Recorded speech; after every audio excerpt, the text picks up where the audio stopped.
ಭೂ ವಿವಾದ ಹಿಂಸಾಚಾರಕ್ಕೆ ತಿರುಗಿದ ಘಟನೆ.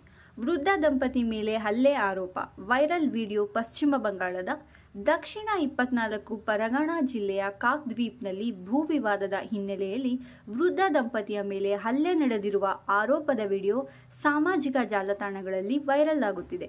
ವರದಿಗಳ ಪ್ರಕಾರ ಭೂ ವಿವಾದವು ತೀವ್ರ ಘರ್ಷಣೆಗೆ ತಿರುಗಿದ್ದು, ವೃದ್ಧ ದಂಪತಿಯ ಮೇಲೆ ಹಲ್ಲೆ ನಡೆಸಲಾಗಿದೆ ಎಂದು ಹೇಳಲಾಗುತ್ತಿದೆ.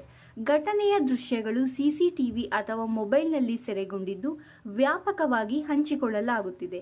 ಪ್ರಕರಣಕ್ಕೆ ಸಂಬಂಧಿಸಿದಂತೆ ಪೊಲೀಸರು ತನಿಖೆ ಆರಂಭಿಸಿರುವುದಾಗಿ ವರದಿಯಾಗಿದೆ.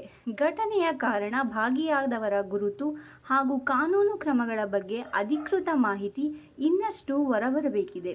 ವೈರಲ್ ವಿಡಿಯೋದಲ್ಲಿನ ಮಾಹಿತಿ ಮತ್ತು ಆರೋಪಗಳನ್ನು ಸ್ವತಂತ್ರವಾಗಿ ದೃಢೀಕರಿಸಲಾಗಿಲ್ಲ. ಘಟನೆಯ ಸಂಪೂರ್ಣ ವಿವರಗಳು ಸಂಬಂಧಿತ ಅಧಿಕಾರಿಗಳ ತನಿಖೆಯ ನಂತರವೇ ಸ್ಪಷ್ಟವಾಗಲಿವೆ. ಭೂ ವಿವಾದಗಳಿಗೆ ಸಂಬಂಧಿಸಿದ ಹಿಂಸಾಚಾರ ಗಂಭೀರ, ಕಾನೂನುಬದ್ಧ.